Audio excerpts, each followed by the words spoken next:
কোনোভাবেই সম্ভব নয়। আগের একটা ছল চাতুরি চালাকি করে আমি পার পেয়ে গিয়েছি। 2 জন জেল থেকে ডেকে এনে একজনের আমি হত্যা করেছি, আর একজনকে ছেড়ে দিয়েছি, আর বলেছি একজনকে আমি বাঁচিয়ে দিলাম, অর্থাৎ আমি জীবন দান করলাম। এটা তো যাই হোক গেল। আল্লাহ তাআলা ব্যতীত তো কখনোই সম্ভব নয়। আমার রাজ্য আর টিকে থাকবে না। আমি তো পশ্চিম দিক থেকে কোশ্চিনকালেও কখনো সূর্য উঠাতে আমি পারবো না, কারণ আমি তো খোদা নয়। তখন রেগে গিয়ে, যেহেতু সব ক্ষমতা তার হাতে, 2টা প্রশ্নের উত্তর একটাও দিতে পারে না। একটা দিছে নিজের মন গড়া। পরবর্তীতে অর্ডার দিল ইব্রাহিম আলাইহিস সালামকে অগ্নিকুণ্ডের ভিতর নিক্ষেপ করতে হবে। সেই অগ্নিকুণ্ডলী থেকে আল্লাহ তাআলা এই 10ই মুহররম আশুরার দিন ধৈর্য ধারণ করার কারণে, আল্লাহর উপর তাওয়াক্কুল, আল্লাহর উপর ভরসা করার কারণে আল্লাহ তাআলা মুক্তি দিয়েছিলেন। এইটা আল্লাহ তাআলা সূরাতুল আম্বিয়া 17 নম্বর পারার 4 নম্বর পৃষ্ঠার ভিতর আল্লাহ তাআলা ঘটনাখানা তুলে ধরেছে। কুলনা ইয়া নারু কুনি বারদাও ওয়া সালামান আলা ইব্রাহিম। নমরুদ অর্ডার দিল, আদেশ দিল, অগ্নি প্রজ্বলিত করে আগুন জ্বালাও। লেখা হচ্ছে ইতিহাসের ভিতর 1 সপ্তাহ যাবৎ অগ্নি জ্বালানো হলো তেল এবং ঘির সংমিশ্রণে।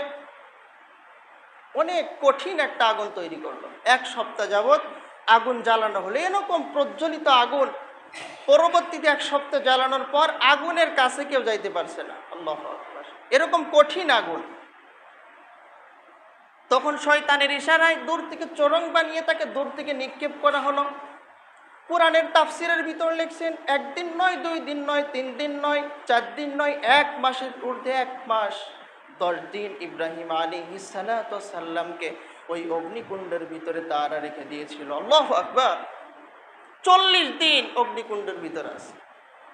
আল্লাহ তাআলা অর্ডার দিয়ে দিয়েছে যে আগুন তুমি ইব্রাহিম আলাইহিস সালামের জন্য শীতল হয়ে যাও, ঠান্ডা হয়ে যাও, আরামদায়ক হয়ে যাও। যখন নমরুদ পারল না, তখন এই অগ্নিকুণ্ডের ভিতর নিক্ষেপ করা হয়। 40 দিন পর ইব্রাহিম আলাইহিস সালাম, আমার আপনার মুসলিম মিল্লাতের পিতা, আমাদের পিতা, 40 দিন পর ফিরে আসলেন। তাফসিরের ভিতরে লিখছেন ইব্রাহিম আলাইহিস সালামের গায়ের জামা তো দূরের কথা, পোশাক তো দূরের কথা, একটা পশম পর্যন্ত আগুন ইব্রাহিম আলাইহিস সালামকে স্পর্শ করার সাহস পায় নাই। আল্লাহু আকবার। আবার লিখছেন তাফসীরকারক যে ইব্রাহিম আলাইহিস সালাম বললেন যে আমার সাথে একটা বাচ্চা দাও। ইহুদি বা নাসারাদের একটা বাচ্চা নিয়ে ইব্রাহিম আলাইহিস সালাম বিসমিল্লাহ বলে আগুনের ভিতর ঝাঁপ দিলেন। আসসালামু আলাইকুম ওয়া রাহমাতুল্লাহি ওয়া বারাকাতুহু। আলহামদুলিল্লাহি নাহমাদুহু ওয়া নাস্তাঈনুহু ওয়া নাস্তাগফিরুহু ওয়া নাউযু বিল্লাহি মিন শুরুরি আনফুসিনা ومن سيئات أعمالنا من يهده الله فلا مضل له ومن يضلله فلا هادي له ونشهد أن لا إله إلا الله وحده لا شريك له وأشهد أن محمدًا عبد الله ورسوله فقد قال الله تعالى في كلامه المجيد والفرقانه الحميد إن الله وملائكته يصلون على النبي يا أيها الذين آمنوا صلوا عليه وسلموا تسليما درد اللهم صل على سيدنا مولانا محمد وعلى علي سيدنا شفيعنا محمد صلى الله على محمد সাল্লাল্লাহু আলাইহি ওয়াসাল্লাম সাল্লাল্লাহু আলা মুহাম্মাদ। আল্লাহ তাআলার দরবারে লাখ কোটি শুকরিয়া আদায় করি যে মহান রব্বুল আলামিন পবিত্র মুহররম মাসের আরও আরেকটি জুমা কয়েকজন মুমিন মুসলমান বান্দাদেরকে মসজিদে এসে বসবার, কয়েক মর্তবা দুরূদ শরীফ পাঠ করার, নামাজ কালাম পড়ার তৌফিক দিলেন। আসুন সে আল্লাহ তাআলার দরবারে অন্তর এবং অন্তরের স্থল থেকে লাখ কোটি শুকরিয়া আদায় করি, বলি আলহামদুলিল্লাহ। সাথে সাথে শত কোটি দুরূদ ও সালাম হায়াতুন নবী নূরে মুজাসসাম, নবীদের নবী রাসূলদের রাসূল, নবীকুলের শিরোমণি, আমার আপনার শাফাআতের কান্ডারি, শাফিউল মুজনিমিন, সাইয়্যিদুল মুরসালিন, খাতামুন নবিয়্যিন, আহমদ মুস্তফা পিয়ারানা মুহাম্মদ মুস্তফা সাল্লাল্লাহু আলাইহি ওয়াসাল্লামের উপর। গত জুমায় আমাদের নবী হযরত মূসা আলাইহিস সালাতু ওয়াস সালাম তিনি কতটা ধৈর্য ধারণ করেছিলেন, অন্তিম মুহূর্ত পর্যন্ত আল্লাহর উপর তাওয়াক্কুল, আল্লাহর উপর ভরসা করেছেন, আল্লাহর কাছে দোয়া করেছেন। এই কারণেই মহান রব্বুল আলামিন মূসা আলাইহিস সালাতু ওয়াস সালামের যে শত্রু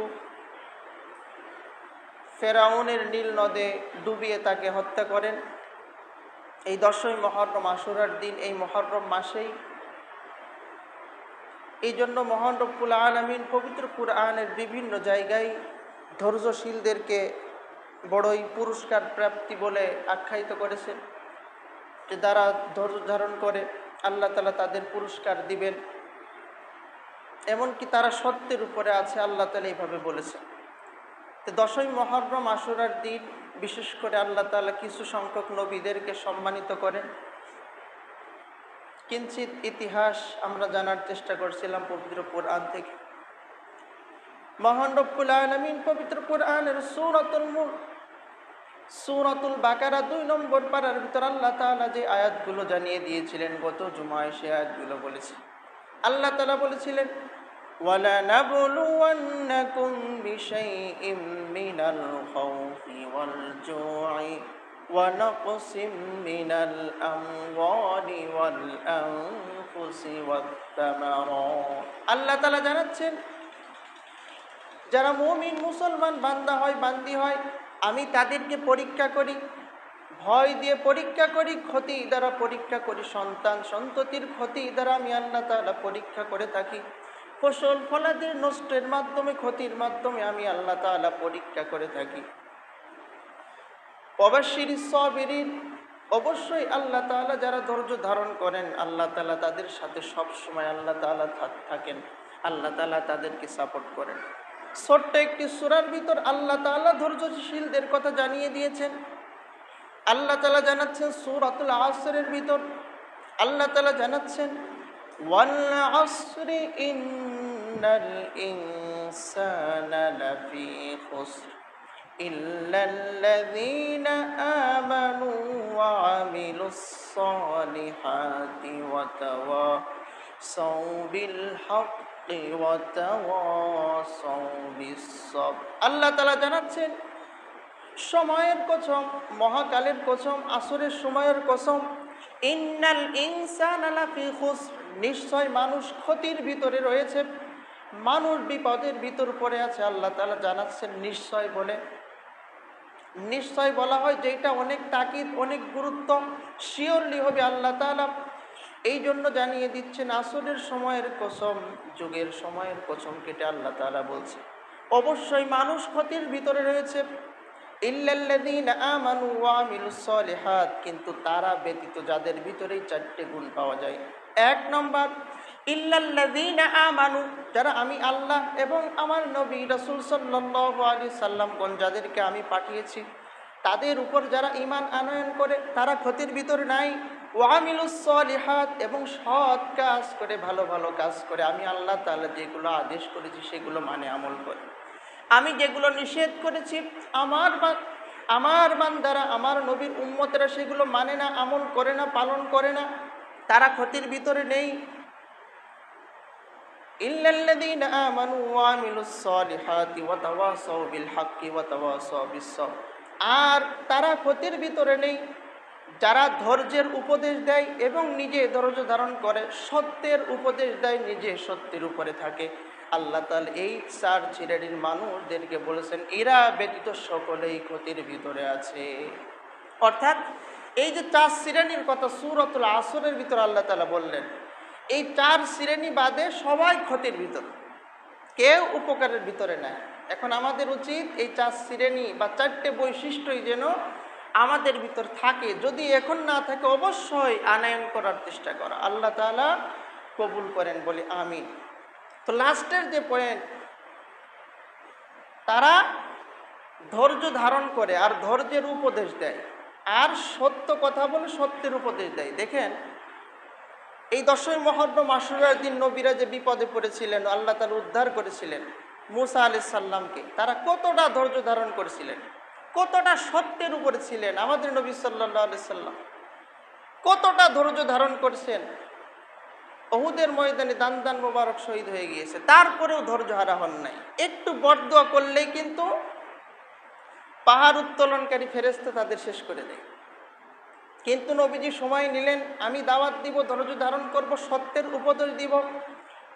তদ্রূপ আমার আপনার পিতা, আমার আপনার মুসলিম মিল্লাতের পিতা, মিল্লাত আবিকুম ইব্রাহিম, হযরত ইব্রাহিম আলাইহিস সালাতু ওয়াস সালামকে আল্লাহ তাআলা এই 10ই মুহররম আশুরার দিন নমরুদের অগ্নিকুণ্ড থেকে আল্লাহ তাআলা রক্ষা করেছিলেন। সুবহানাল্লাহ। অর্থাৎ ইব্রাহিম আলাইহিস সালাম তিনিও একজন অনেক ত্যাগী, একজন ধৈর্যশীল, সত্যের উপদেশ দেওয়া, সত্যের উপর অটল থাকা, তিনি সেরকম একজন নবী ছিলেন। তিনি এমনই আল্লাহর প্রিয় একজন নবী ছিলেন। আল্লাহ তাআলা যাকে খলিলুল্লাহ বলে উপাধি দিয়েছেন, সুবহানাল্লাহ। আল্লাহ তাআলা বলছেন ইব্রাহিম আলাইহিস সালাতু ওয়াস সালাম সে হলো খলিলুল্লাহ, অর্থাৎ আমি আল্লাহ আমার বন্ধু। সুবহানাল্লাহ। ইব্রাহিম আলাইহিস সালাতু ওয়াস সালাম, ইব্রাহিম আলাইহিস সালাতু ওয়াস সালাম ছোট বয়স থেকেই তিনি যেই পরিবারে জন্মগ্রহণ করেছেন, তার পিতা কিন্তু মূর্তি পূজারক ছিল, মূর্তি বানাতো। সেই সময়ের শাসক ছিল নমরুদ ফেরাউনের মতোই অত্যাচারিত, তার থেকেও বেশি, এরকম বলা হচ্ছে 400 বছর সে ওই সময় শাসন করছিল। সেই সময় হযরত ইব্রাহিম আলাইহিস সালাতু ওয়াস সালামকে আল্লাহ তাআলা পয়গাম দিয়ে পাঠালেন। ইব্রাহিম আলাইহিস সালাতু ওয়াস সালাম দীর্ঘদিন ধ্যানে মগ্ন ছিলেন।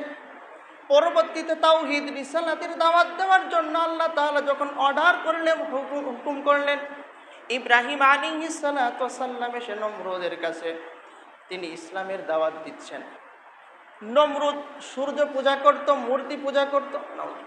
ওই সময় মূর্তি পূজা, বিশেষ করে সূর্য তারা পূজা করত, সূর্য চন্দ্র সূর্য পূজা করত।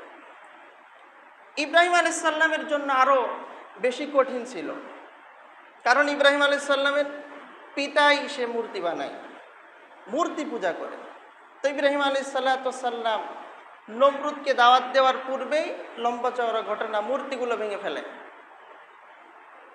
মূর্তি ভাঙার পর রাষ্ট্রের যে নেতা আছে তার কাছে খবর চলে গেল যে নবী দাবি করছে ইব্রাহিম আলাইহিস সালাম, সে নাকি আল্লাহ তাআলার প্রেরিত রাসূল এবং বান্দা নবী। মূর্তিকে সিজদা করা যাবে না, সূর্য সিজদা করা যাবে না, এক আল্লাহর উপর বিশ্বাস করতে হবে, তার উপর ঈমান আনয়ন করতে হবে, তাকে লা ইলাহা ইল্লাল্লাহু ইব্রাহিম খলিলুল্লাহ এই কালিমা পাঠ করে তাকে নবী হিসাবে মানতে হবে। নমরুদ রেগে গেল, বলল আমার রাজ্যে থেকে এত বড় বড় কথা, আমি তো খোদা নাউজুবিল্লাহ, আমি 400 বছর, জানেন যে আগের মানুষেরা অনেক দিন জীবিত থাকতো, এখন আস্তে আস্তে হায়াত কমে গেছে। আমাদের নবীজি দুনিয়াতে ছিলেন 63 বছর, সেই হিসাবে আমাদের উম্মতদের বয়স অনেক কম, আমরা তাড়াতাড়ি মারা যাব, এইটাই কিন্তু নিয়ম, একেবারে শেষের নিয়ম হয়ে গেছে। বয়স বিশ্লেষণ করলে এরকম সময়, কিন্তু আগের নবীরা, আগের উম্মতেরা অনেক দিন জীবিত থাকত, কারণ অনেক নবী আছে তারা জিন শাসন করছে, পাখি, পশু পাখি, কীট পতঙ্গ তাদের শাসনে চলতো, তাদের কথার বাইরে যাইতে পারতো না। ইব্রাহিম নবীকে ডাক দেওয়া হলো।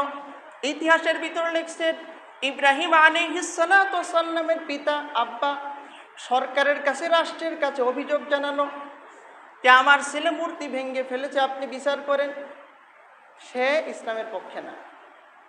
আল্লাহ তাআলা ওইখান থেকে ইসলামের বাণী ছড়াচ্ছেন। সুবহানাল্লাহ। আল্লাহ তাআলা চাইলে সব সম্ভব। পরবর্তীতে ইব্রাহিম আলাইহিস সালাতু ওয়াস সালামকে নমরুদের দরবারে হাজির করা হলো। নমরুদের কাছে নমরুদ প্রশ্ন করেছে, তুমি যে নবী দাবি করছো, প্রমাণ দাও, কিছু অলৌকিক ঘটনা, কিছু অলৌকিক মুজিজা দেখাও, বা এর কি যুক্তি আছে বলো। ইব্রাহিম আলাইহিস সালাতু ওয়াস সালাম বলছেন, আমি যে মূর্তিগুলোকে ভেঙে ফেলেছি, এই মূর্তিগুলো তো নিজের রক্ষা করার ক্ষমতা নেই। নিজের রক্ষা করার ক্ষমতা তাদের নাই, তাহলে আপনাদের কিভাবে রক্ষা করবে? আমি যখন মূর্তিগুলো ভাঙছি বাড়িয়ে, তখন তারা আমাকে প্রতিহত করতে পারে নাই। আর যার আপনারা খোদা মানেন, প্রভু মানেন, সে কেমন প্রভু? সে নিজেই রক্ষা করতে পারে না, নিজেকে নিজে রক্ষা করতে পারে না, সে আপনাদের কিভাবে জাহান্নামের আগুন থেকে রক্ষা করবে? কিভাবে রোগ ব্যাধি বালা মুসিবত আসলে সে কিভাবে আপনাকে পরিত্রাণ দিবে? সাথে সাথে ইব্রাহিম আলাইহিস সালাতু ওয়াস সালামের কথা শুনে হতভম্ব হলেন। এতদিন আমার কথার উপরে কেউ কথা বলে নাই।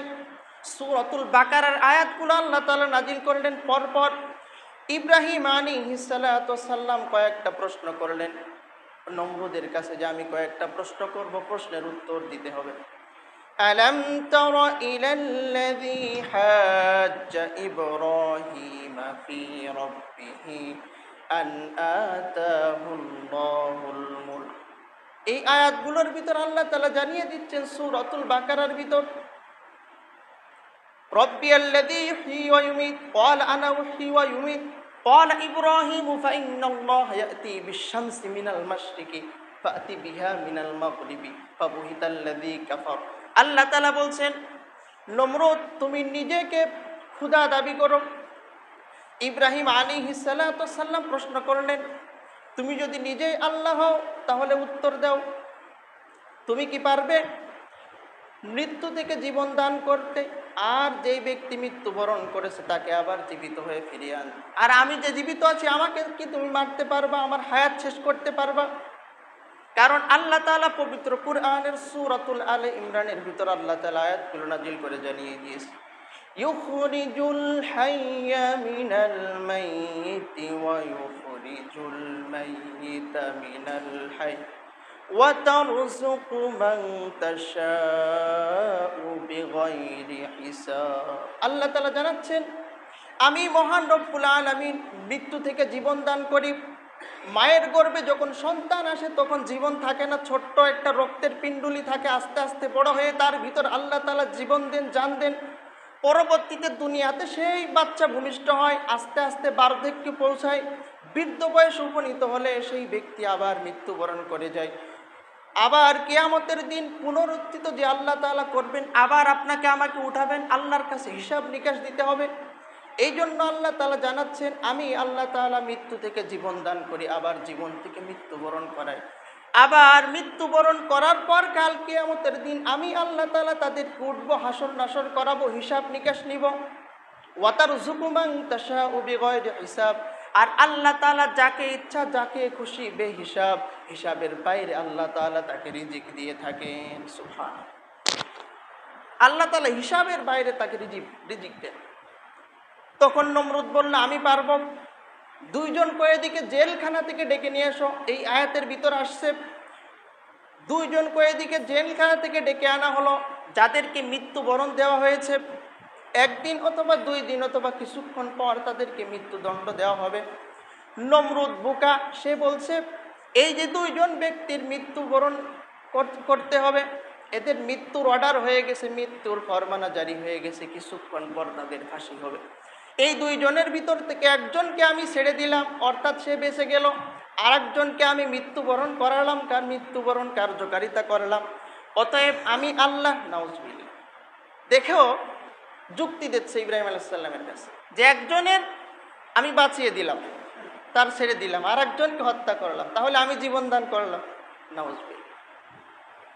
যারা বুঝার তারা তো বুঝতেছে যে নমরুদের তার ছিঁড়া বুদ্ধি, ওইটা কি সম্ভব? সে ইব্রাহিম আলাইহিস সালামকে ওইটার কথা বলছে না, স্বাভাবিকভাবে যে মৃত্যুগুলো হয় সেরকম। পরবর্তীতে এই আয়াতের ভিতর ইব্রাহিম আলাইহিস সালাম আর একটি প্রশ্ন করলেন, ইয়াতি মিনাশ শামসি মিনাল মাশরিকি ওয়াল মাগরিবি ফাবুহিতাল্লাযী কাফার। বললেন, এই যে আপনি সূর্য দেখছেন, আল্লাহ তাআলা নিয়মতান্ত্রিকভাবে রুটিন মাফিক আল্লাহ তাআলা প্রত্যেক দিন পূর্ব দিগন্ত থেকে আল্লাহ তাআলা এই সূর্যকে ওঠান। এই সূর্যকে আপনি কালকে পশ্চিম থেকে উঠিয়ে দেখান, আর পশ্চিম থেকে সূর্য উঠান, আর পূব থেকে চন্দ্রকে উঠান, দেখি আপনি কেমন পারেন। অর্থাৎ আল্লাহ তাআলা যে পশ্চিম থেকে সূর্য উঠায়, পূর্ব থেকে উঠান। ইব্রাহিম আলাইহিস সালাম নমরুদকে প্রশ্ন ছুড়ে দিচ্ছে, তাহলে তুমি পশ্চিম থেকে উঠাও, দেখি কেমন পারো। আয়াতের ভিতর বলছে, এই প্রশ্ন শোনার সাথে সাথে নমরুদ 400 বছরের শাসন, একেবারে নিজেকে ক্ষুধা দাবি করছে, কতটা শক্তিধর সে তাকে মনে করত। তার কনফিডেন্স, বিশ্বাস যে প্রশ্ন ধরলেই পারবো, কিন্তু এমন প্রশ্ন ধরেছে যেই প্রশ্নের উত্তর যেইটা আল্লাহ তাআলা ছাড়া কিন্তু করা সম্ভব নয়। সাথে সাথে আয়াতের ভিতর বলছেন, ফাবুহিতাল্লাযী কাফার, হতভম্ব হয়ে গেছে, অবাক হয়ে গেছে, আশ্চর্য হয়ে গেছে, এটা তো কোনোভাবেই সম্ভব নয়।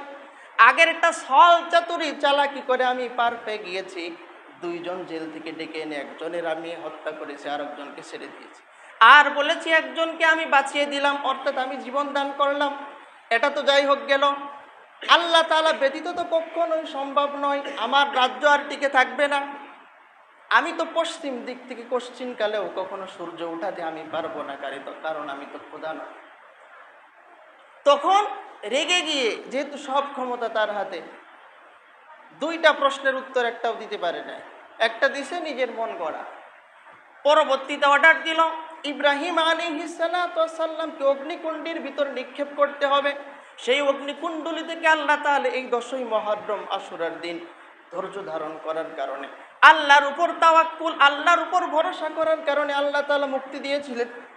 এইটা আল্লাহ তাআলা সূরাতুল আম্বিয়া 17 নম্বর পারার 4 নম্বর পৃষ্ঠার ভিতর আল্লাহ তাআলা ঘটনাখানা তুলে ধরেছে।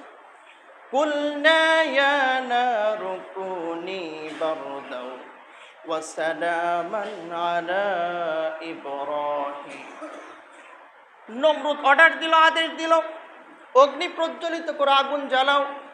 লেখা হচ্ছে ইতিহাসের ভিতর 1 সপ্তাহ যাবৎ অগ্নি জ্বালানো হলো তেল এবং ঘির সংমিশ্রণে। অনেক কঠিন একটা আগুন তৈরি করলো, 1 সপ্তাহ যাবৎ আগুন জ্বালানো হলো। এরকম প্রজ্বলিত আগুন পরবর্তীতে 1 সপ্তাহ জ্বালানোর পর আগুনের কাছে কেউ যাইতে পারছে না। আল্লাহু আকবার, এরকম কঠিন আগুন। তখন শয়তানের ইশারায় দূর থেকে চোরং বানিয়ে তাকে দূর থেকে নিক্ষেপ করা হলো। কোরআনের তাফসিরের ভিতর লিখছেন, 1 দিন নয়, 2 দিন নয়, 3 দিন নয়, 4 দিন নয়, 1 মাসের ঊর্ধ্বে 1 মাস 10 দিন ইব্রাহিম আলাইহিস সালামকে ওই অগ্নিকুণ্ডের ভিতরে তারা রেখে দিয়েছিল। আল্লাহু আকবার, 40 দিন অগ্নিকুণ্ডের ভিতরে আছে। আল্লাহ তাআলা অর্ডার যে দিয়ে দিয়েছে যে আগুন তুমি ইব্রাহিম আলাইহিস সালামের জন্য শীতল হয়ে যাও, ঠান্ডা হয়ে যাও, আরামদায়ক হয়ে যাও। যখন নমরুদ পারল না, তখন এই অগ্নিকুণ্ডের ভিতর নিক্ষেপ করা হয়। 40 দিন পর ইব্রাহিম আলাইহিস সালাম, আমার আপনার মুসলিম মিল্লাতের পিতা, আমাদের পিতা, 40 দিন পর ফিরে আসলেন। তাফসিরের ভিতর লিখছেন, ইব্রাহিম আলাইহিস সালামের গায়ের জামা তো দূরের কথা, পোশাক তো দূরের কথা, একটা পশম পর্যন্ত আগুন ইব্রাহিম আলাইহিস সালামকে স্পর্শ করার সাহস পায় নাই। আল্লাহু আকবার। আবার লিখছেন তাফসিরকারক যে ইব্রাহিম আলাইহিস সালাম বললেন যে আমার সাথে একটা বাচ্চা দাও। ইহুদি বা নাসারাদের একটা বাচ্চা নিয়ে ইব্রাহিম আলাইহিস সালাম বিসমিল্লাহ বলে আগুনের ভিতর ঝাঁপ দিলেন। সকলেই চিন্তায় পড়ে গেছে, ইব্রাহিম হয়তো বা জাদুকর, তাকে না আগুনে পোড়াতে পারেন নাই। নাউজুবিল্লাহ। আল্লাহ তাআলা যাদের হিদায়াত রাখেন তারাই কিন্তু হিদায়াত প্রাপ্ত হন, যাদের হিদায়াত রাখেন না তারা কিন্তু হিদায়াত পান। কিছুক্ষণ পর বাচ্চাকে নিয়ে ইব্রাহিম আলাইহিস সালাম বাইরে এসেছেন। দেখলো ইব্রাহিম আলাইহিস সালামের তো কিছু হয় নাই, বরঞ্চ ইব্রাহিম নবীর সাথে থাকার কারণে, পক্ষে থাকার কারণে, ইসলামকে সমর্থ করার কারণে, আলেম ওলামাদের সাথে থাকার কারণে, বন্ধু বানানোর কারণে তার সাথে যে বাচ্চা গিয়েছিল সেই বাচ্চার গায়ের পোশাক তো দূরের কথা, একটা গায়ের লোম পর্যন্ত আগুনে পুড়াইতে পারে নাই। সূরা আম্বিয়ার ভিতর আল্লাহ তাআলা হুবহু আয়াত নাজিল করে জানিয়ে দিয়েছে। তো আল্লাহ তাআলা রক্ষা করেছিলেন এই 10ই মুহররম আশুরার দিন। এই ইব্রাহিম আলাইহিস সালাম আল্লাহকে হত্যা করবেন, নাউজুবিল্লাহ। বলা হচ্ছে নমরুদ এত স্বৈরাচার শাসক ছিল, 400 বছর সে শাসন করেছে। একটা যানবাহনে করে আকাশে উড়ে গিয়েছে, আকাশ থেকে তীর নিক্ষেপ করছে, আল্লাহ তাআলাকে হত্যা করবে, নাউজুবিল্লাহ। আকাশে তীর মারার সাথে সাথে আল্লাহ তাআলা মজা নেওয়ার জন্য আল্লাহ তাআলা তাকে ধোঁকা দেওয়া, জিবরিল আমিনকে জানিয়ে দিল, ওই তীর খালি খালি যাইতে দিও না, ওই তীরের মাথায় একটু রক্ত লাগিয়ে দাও। ইতিহাসের ভিতর লিখছেন, নবীজি বলছেন যে তীরের মাথায় একটু রক্ত। তো যখন দুনিয়াতে আসলো, তীর খোঁজাখুঁজি করে তীর পাওয়া গেল, দেখলো রক্ত লেগে আছে, তো বলছে ইব্রাহিম আলাইহিস সালামের খোদাকে হত্যা করেছে, নাউজুবিল্লাহ।